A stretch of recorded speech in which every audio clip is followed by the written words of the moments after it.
நான் Marius P. Rajan, founder of BrandFox E-commerce Global Solution. We are into B2C and D2C brands வந்து e-commerce marketplacesல வந்து brand build பண்றதுக்கு we are helping. We are leveraging e-commerce AI advanced technologies for e-commerce marketing. Like அவங்களோட brand எப்படி ஒரு e-commerceல வந்து brand build பண்றது, எப்படி எஃபெக்டிவா operations handle பண்றது, தென் சேல்ஸ் growth எப்படி கொண்டு வருது அப்படின்றத we are doing. Right. Maria, so இப்போ ஒரு ஸ்டூடெண்ட் வந்து they want to be present in e-commerce and then they want to do drop shipping or they want to sell their products, maybe some paintings, maybe some of their services. So அதுக்கு வந்து இப்போ நீங்க எப்படி support பண்ண முடியும் உங்களால? What are the things that the students have to be prepared for? Students வந்து e-commerce business பண்றாங்க அப்படின்னா ஸோ மேஜர் சேலஞ்சஸ் என்னவா இருக்கும்னா அந்த ப்ராடக்ட் டிஸ்கிரிப்ஷன்ஸ் கேட்லாக்ஸ் எப்படி ப்ரிப்பேர் பண்ணுறது அப்படின்றது.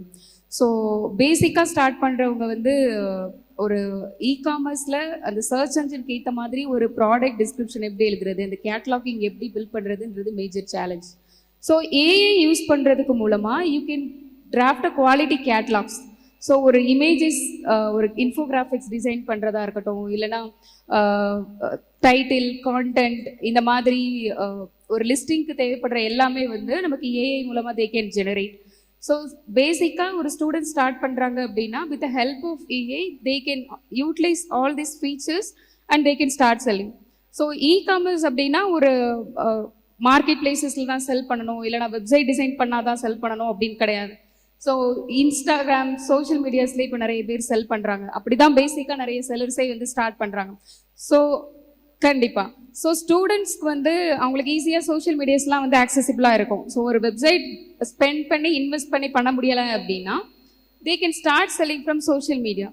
ஸோ சோஷியல் மீடியாவுக்கு செல் பண்ணணும்னா என்னென்ன தேவை, எப்படி நம்ம ப்ராடக்டை வந்து போர்ட்ரேட் பண்ணுறது, நம்ம எப்படி ஆடியன்ஸ் எப்படி அண்டர்ஸ்டாண்ட் பண்ணிக்கிறது, இது எல்லாமே they can understand using AI tools. Freely available AI tools நிறையா இருக்குது. மார்க்கெட் ரிசர்ச்க்காக இருக்கட்டும், கூகுள் ட்ரெண்ட்ஸ்லேயே ட்ரெண்டிங்கில் இருக்கிற ப்ராடக்ட்ஸ் என்ன அப்படின்றத they can easily find. So product identify பண்ணி they can start selling and e-commerce social media சேனல்ஸில் தே கேன் ஸ்டார்ட் செல்லிங். இப்போ அதில் வந்து ஏஐ தள்ளி வச்சுட்டு நீங்கள் ஜென்ரலாக பார்த்தீங்கன்னா இப்போ say for example somebody is selling it, how do you know that this person or that this particular Instagram is very reliable? அந்த ஹேண்டில் இப்போ சில ப்ராடக்ட்ஸ் விற்கிறாங்க. how do you trust that? what is the factor that we need to look into in general? AI எடுக்காம நான் கேட்குறேன். நிறைய products விற்கிறாங்க, இன்ஸ்டாகிராம்லேயே விற்கிறாங்க. they create a handle and then they start putting their products and then they start selling.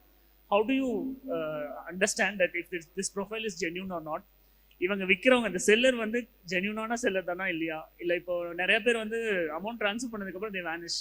Okay, so இந்த கோவிட்க்கு அப்புறமா homemade business we discuss already. So இந்த மாதிரி ஹோம்மேட் பிஸ்னஸ் அதிகமாக ஸ்டார்ட் ஆனதில் இதுவும் ஒரு ட்ராபேக். நிறைய பேர் வந்து செல் பண்ண ஆரம்பிக்கிறாங்க. இப்போ ஒரு அவங்க பில் பண்ணுற ப்ரொஃபைலே எப்படி இருக்குன்னா ரொம்ப ஜென்யூனாக இருக்கிற மாதிரியே இருக்கும். பட் நம்ம ஒரு ஆர்டர் மேக் பண்ணுறோம், ப்ரியராக நம்ம பே பண்ணி நம்ம ஆர்டர் பண்ணுறோம் அப்படின்னா நமக்கு வந்து சம்டைம்ஸ் அது டெலிவர் ஆகிறது இல்லை. இதை எப்படி ஐடென்டிஃபை பண்ணுறது அப்படின்னா நம்ம அவங்களோட ட்ரஸ்டபிலிட்டி எந்த மாதிரி இருக்குது, எவ்வளோ ஜென்யூனாக இருக்கிறாங்க, எப்படி பிராண்ட் பில் பண்ணியிருக்கிறாங்க அப்படின்றத பார்க்கணும். தென் டைரெக்டாக போயிட்டு ஒரு ஆர்டர் பிளேஸ் பண்ணுறதுக்கு முன்னாடி we need to do some research, like we need to check with them.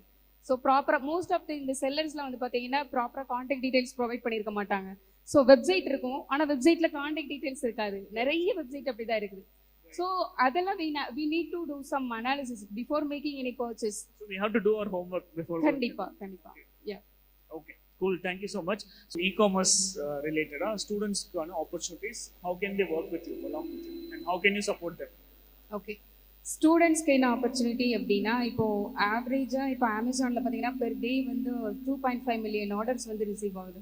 So people started buying online. So நீங்கள் ஒரு இ-காமர்ஸ் பிஸ்னஸ் ஸ்டார்ட் பண்ணுறதா இருந்தாலும் இந்த e-commerce selling and e-commerce is easy now. So you can start either a business, இல்லை இ-காமர்ஸில் career choose பண்ணுறீங்க அப்படின்னா either you can go as a e-commerce consultant, இல்லைனா இ-காமர்ஸ் எக்ஸிக்யூட்டிவ்ஸ். ஸோ இ-காமர்ஸில் ஒரு பிராண்ட் எப்படி பில்ட் பண்ணுறது அப்படின்ற ஸ்கில்ஸ் நீங்கள் கற்றுக்கிட்டீங்கன்னா they can start as a freelancer, இல்லைனா அவங்க அந்த நீஷ்லேயே they can build their career in e-commerce. Right, thank you so much.